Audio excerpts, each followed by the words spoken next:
أما بعد فأعوذ بالله من الشيطان الرجيم. بسم الله الرحمن الرحيم.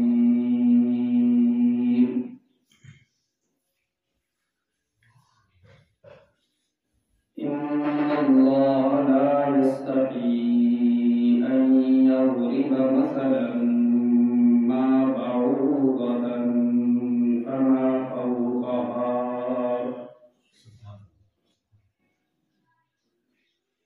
فأما الذين آمنوا فيعلمون أنه الحق من ربهم وأما الذين كفروا فيقولون ماذا أراد الله بهذا مثلا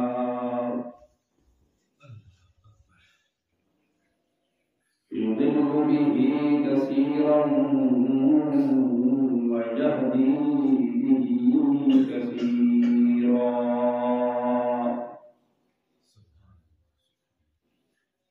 وما يضل به إلا الفاسقين.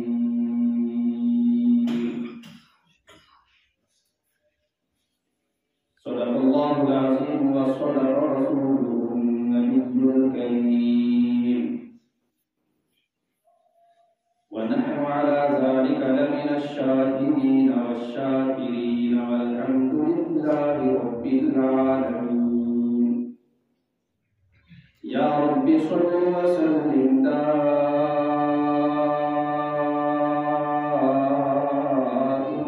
أبدا على حبيبك خير الخلق كلهم.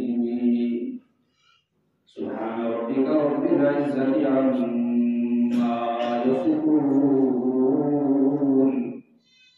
وسلام على المرسلين والحمد لله رب العالمين.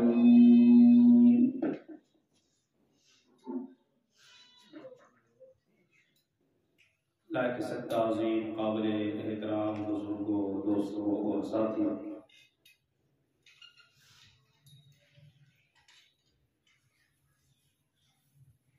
سورہ بقرہ کی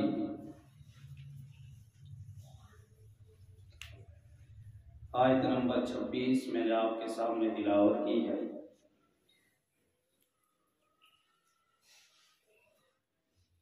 چنانچہ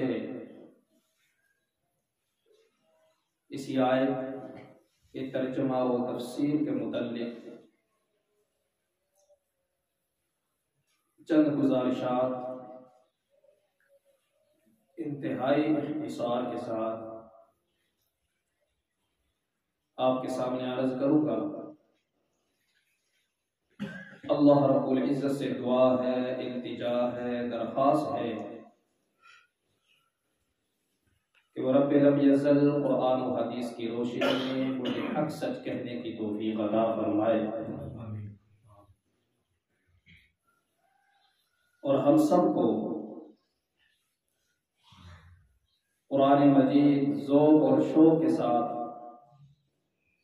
پڑھنے، سمجھنے اور سننے کی توفیق عطا فرمائے۔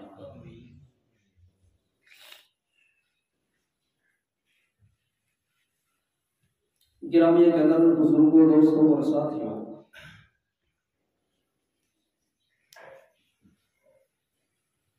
قرآن مجید فرقان حمید میں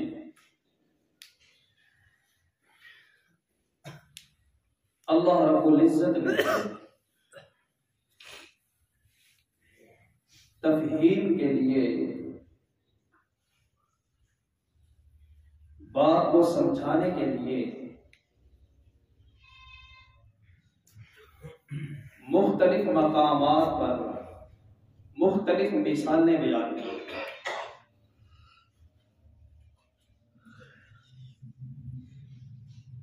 اور پھر یہ بات آپ جانتے ہیں کہ جیسا موصل لہو ہو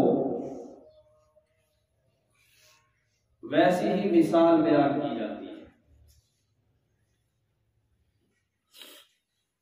یعنی جیسی بات ہوگی، جیسا کام ہوگا، ویسی ہی اس کی مثال دی جائے گی۔ ممثل لہو، اگر کوئی اعلیٰ چیز ہے، کوئی اعلیٰ بات ہے، کوئی اعلیٰ کام ہے، تو اس کو سمجھانے کے لیے مثال بھی اعلیٰ چیز کے ساتھ دی جاتی ہے۔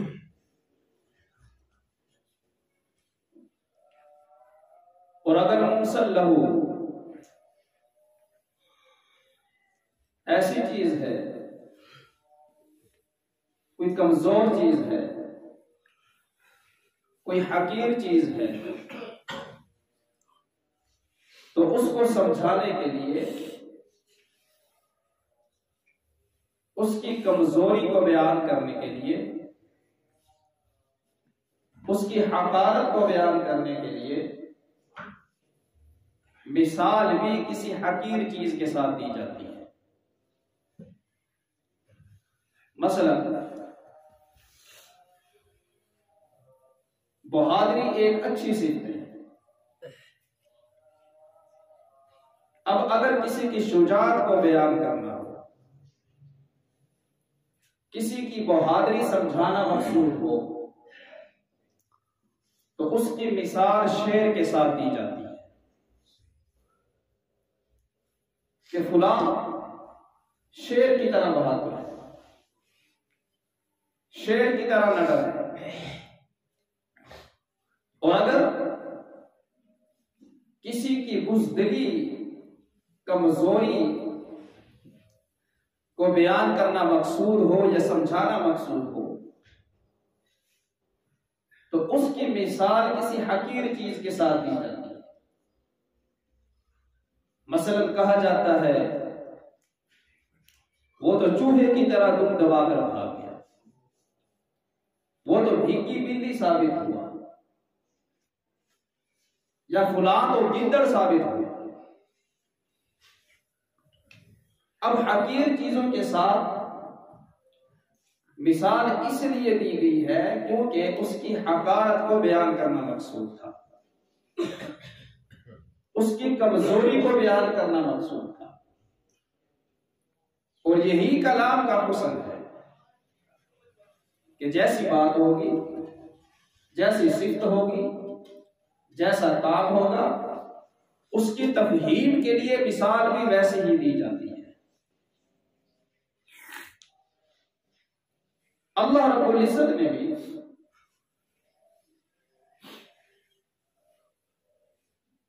غیر اللہ کی بے بسی، معبودان باطلہ،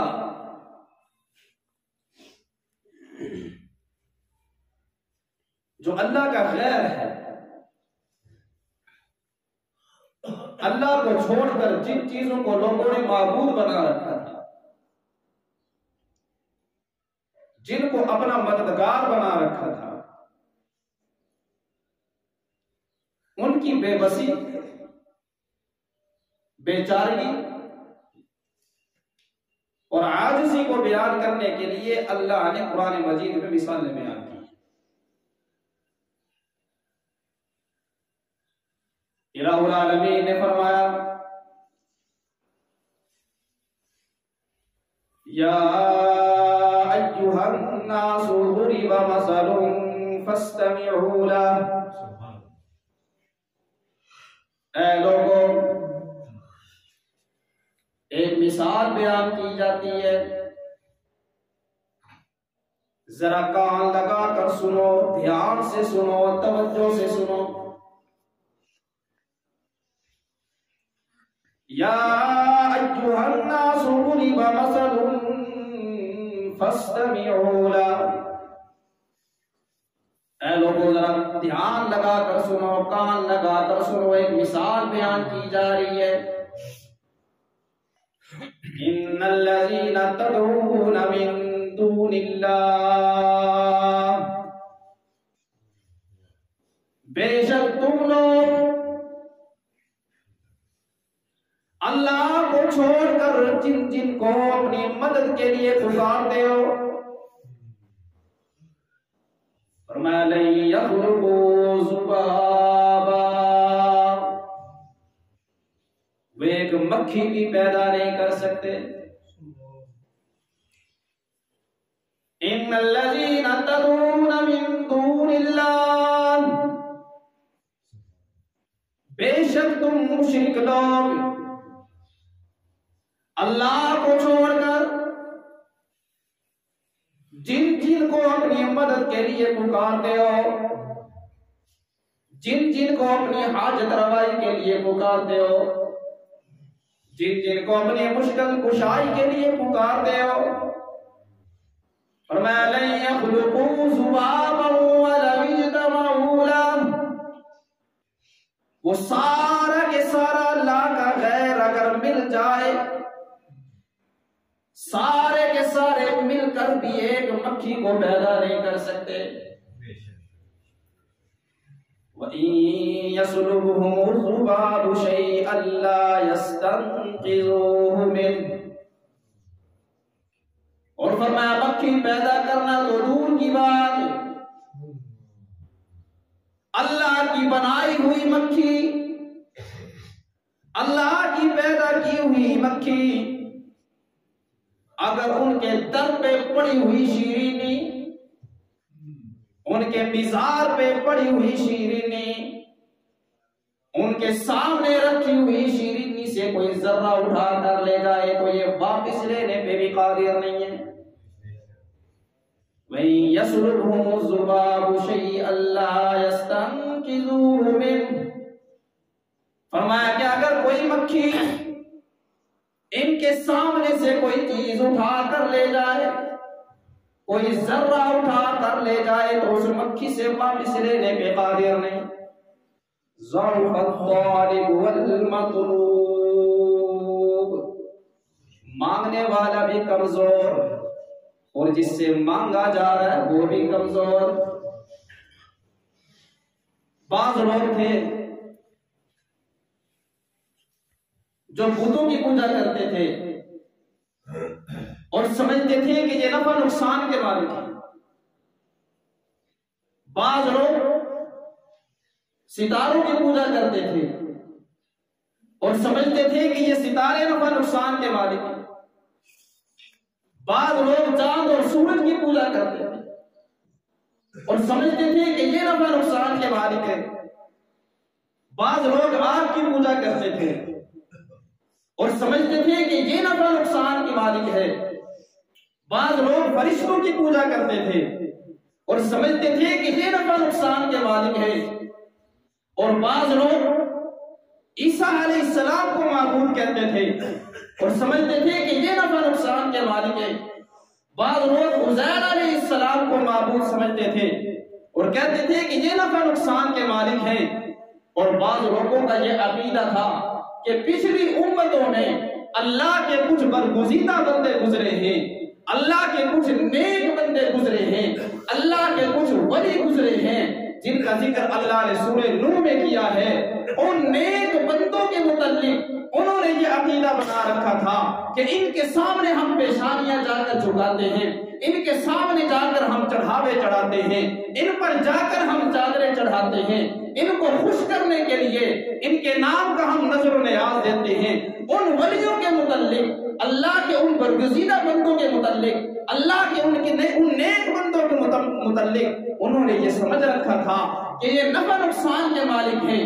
اللہ نے اس آیت کے اندر واضح کیا یہ سارا کے سارا جتنا اللہ کا غیر ہے، یہ فرشتے بھی مل جائیں، عیسیٰ علیہ السلام بھی مل جائیں، عزیر علیہ السلام بھی مل جائیں، اور یہ چاند اور سورج جن کو تم نے معبود بنا رکھا ہے، جن کی تم پوجا کرتے ہو، یہ سب بھی مل جائیں، اور جتنا بھی اللہ کا غیر ہے یہ سارے کے سارے جمع ہو کر ایک مکھی بنانا چاہے تو مکھی نہیں پیدا کر سکتے۔ مکھی بنانا تو دور کی بات ہے، ان کے پاس پڑی ہوئی چیز میں سے مکھی اگر کوئی ذرہ اٹھا کر لے جائے یا اسے واپس نہیں لے سکتے۔ اور ایک اور مثال اللہ نے بیان کی ہے، الہ العالمین نے غیر اللہ کی بے چارگی کو بیان کیا، لاچارگی کو بیان کیا، بے بسی کو بیان کیا۔ قرآن عظیم الشان رب کائنات نے فرمایا مثل الذین اتخذوا من دون اللہ اولیاء،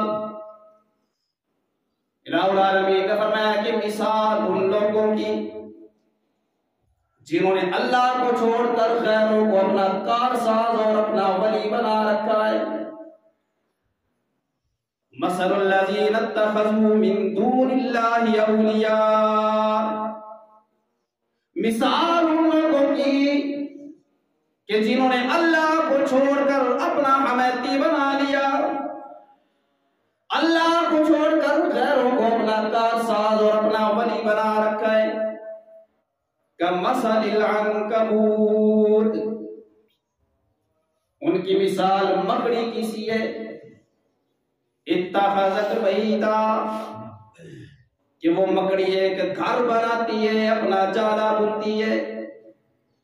وَإِنَّ أَوْهَنَ الْبُيُوتِ لَبَيْتُ الْعَنْكَبُوتِ، اور فرمایا کہ یہ بات بھی اٹل حقیقت ہے کہ تمام گھروں میں سب سے کمزور گھر وہ مکڑی کا گھر ہے۔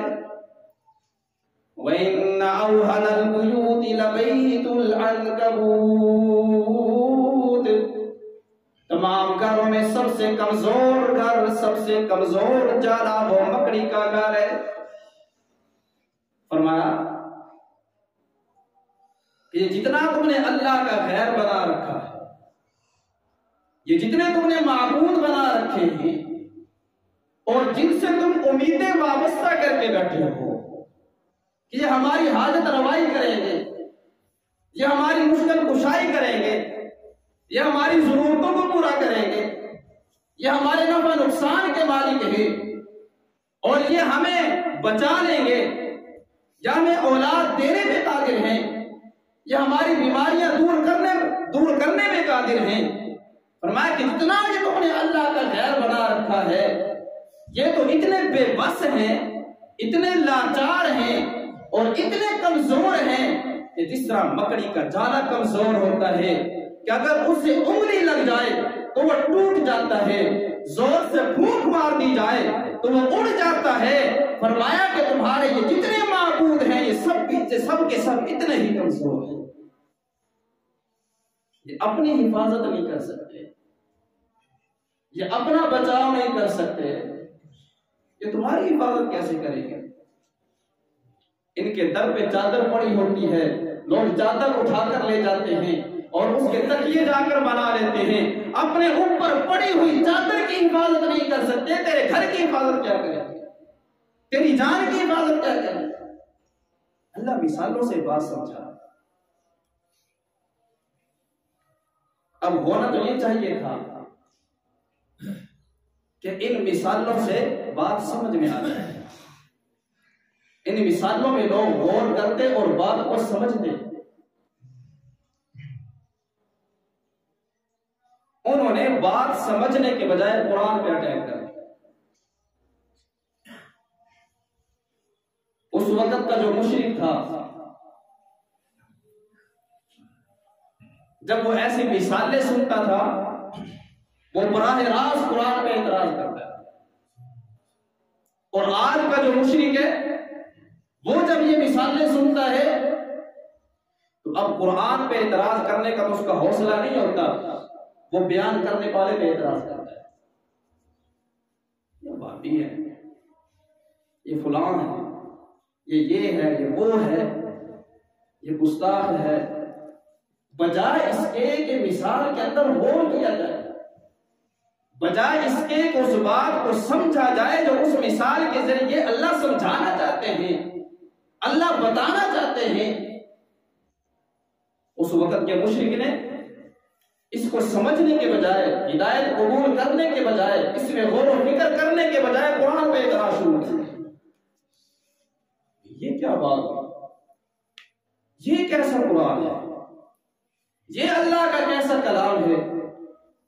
بھلا اللہ کا کلام ایسا ہوتا ہے کہ جس میں مکھی کی مثال دی جا رہی ہے، اللہ کا کلام ایسا ہوتا ہے جس میں مکڑی کی مثال دی جا رہی ہے۔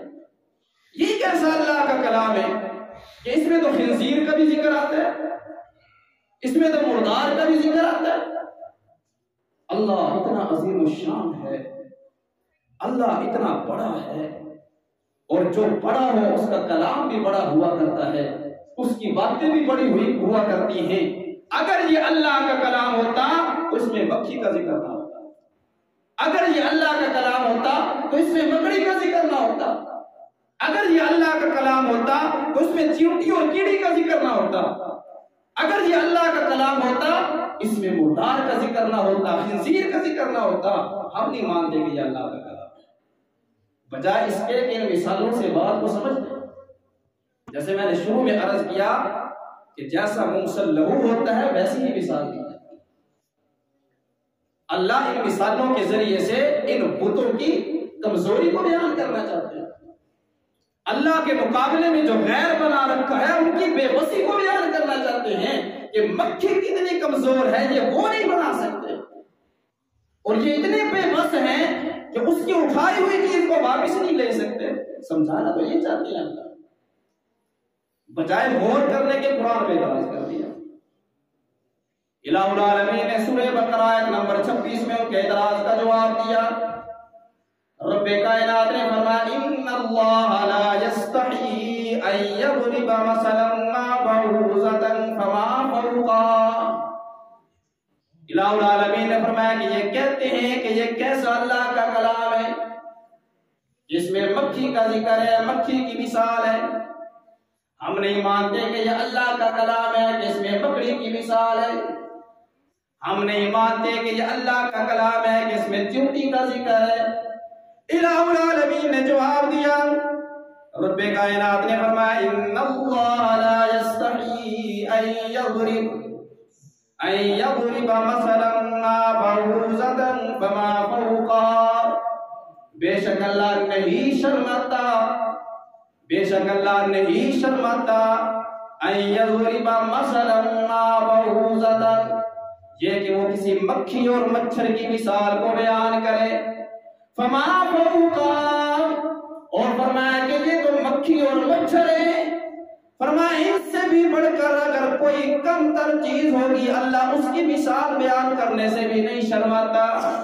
مثال بیان اس لیے کی جاتی ہے کہ بات سمجھ میں آ جائے، یہ چیز نہیں دیکھی جاتی کہ حقیر چیز کی مثال بیان کرتی ہے۔ کسی کی کمزوری کو سمجھانا تھا تو اسی لیے مثال دی ہے کہ چوہے کی طرح دم دبا کے بات یا اس کی بزدلی کو سمجھانا مقصود ہے، کسی کی بہادری کو سمجھانا مقصود تھا تو شیر کے ساتھ مثال دی۔ فرمایا کہ اللہ کو شرم نہیں آتی، اللہ نہیں شرماتا۔ این یضرب مثلا ما بعوضۃ، یہ کہ وہ کسی مکھی کی مثال بیان کرے یا مچھر کی مثال بیان کرے، فما فوقہا، فرمایا کہ اس سے بڑھ کر بھی اگر کوئی حقیر کم تر چیز ہو اللہ اس کی مثال بھی بیان کر دے گا، اللہ کو اس سے کوئی شرم نہیں آتی۔ جس مخلوق کو اللہ پیدا کر سکتا ہے اس کی مثال کیوں نہیں دے سکتا؟ یہ مکھی پیدا کس نے کی ہے، یہ مکڑی پیدا کس نے کی ہے، یہ چیونٹی پیدا کس نے کی ہے؟ ان چھوٹی چیزوں کو اگر اللہ پیدا کر سکتا ہے تو ان کی مثال بھی دے سکتا ہے، اس میں شرم والی کون سی بات ہے؟ الہ العالمین نے فرمایا فَأَمَّا الَّذِينَ آمَنُوا فَيَعْلَمُونَ أَنَّهُ الْحَقُّ مِنْ رَبِّهِمْ، بہرحال جو ایمان والے لوگ ہیں، جو ایمان والے لوگ ہیں، فرمایا فَيَعْلَمُونَ أَنَّهُ الْحَقُّ مِنْ رَبِّهِمْ، وہ جانتے ہیں کہ یہ مثالیں برحق بھی ہیں، برمحل بھی ہیں، یہ مثالیں کوئی بھی نہیں بیان کر دی گئی۔ فرمایا فَأَمَّا الَّذِينَ آمَنُوا فَيَعْلَمُونَ، بہرحال جو ایمان والے ہیں وہ جانتے ہیں أَنَّهُ الْحَقُّ مِنْ رَبِّهِمْ، کہ یہ مثالیں برحق بھی ہیں اور برمحل بھی ہیں، من ربهم، ان کے پروردگار کی طرف سے۔ وَأَمَّا الَّذِينَ كَفَرُوا فَيَقُولُونَ مَاذَا أَرَادَ اللَّهُ بِهَذَا مَثَلًا، اور بہرحال جو کافر لوگ ہیں وہ کہتے ہیں اللہ ان مکھیوں کی مثال بیان کر کے، مکڑی کی مثال بیان کر کے، مچھر کی مثال بیان کر کے کیا چاہتا ہے؟ ان کی مثالوں سے اللہ کیا چاہتا ہے؟ الہ العالمین نے فرمایا یضل بہ کثیرا، وَيَهْدِي بِهِ كَثِيرًا. اللہ پانی کا پانی اور دودھ کا دودھ کرنا چاہتا ہے. پانی کا پانی اور دودھ کا دودھ کرنا چاہتا ہے. ان مثالوں کے ذریعے سے اللہ بہت سو کو گمراہ کر دیتا ہے.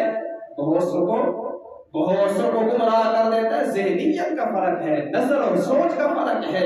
ایک ہی چیز ایک بندہ مثبت سوچ کے ساتھ لے گا, مثبت نظر کے ساتھ دیکھے گا تو اس پہ ایمان لے آئے گا. مثلا نبی پاک صلی اللہ علیہ وسلم نے استنجے کے مسائل بیان کیے ہیں, ناپاکی کے مسائل بیان کیے ہیں, واش روم میں بیٹھنا کیسے ہے نبی پاک صلی اللہ علیہ وسلم نے طریقہ بیان کیا ہے. استنجا کیسے کرنا ہے حضور نے سارا طریقہ بتایا ہے.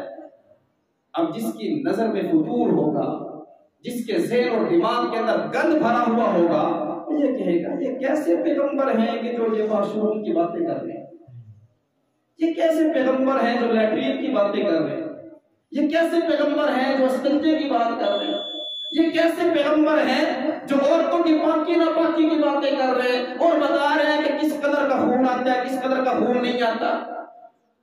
جس کی نظر میں فطور ہوگا, دماغ میں گند بھرا ہوا ہوگا, وہ ایسی باتیں کرے گا. تو پھر کیا ہوگا؟ گمراہی میں آگے بڑھے گا. الہ العالمین نے فرمایا یضل به کثیرا.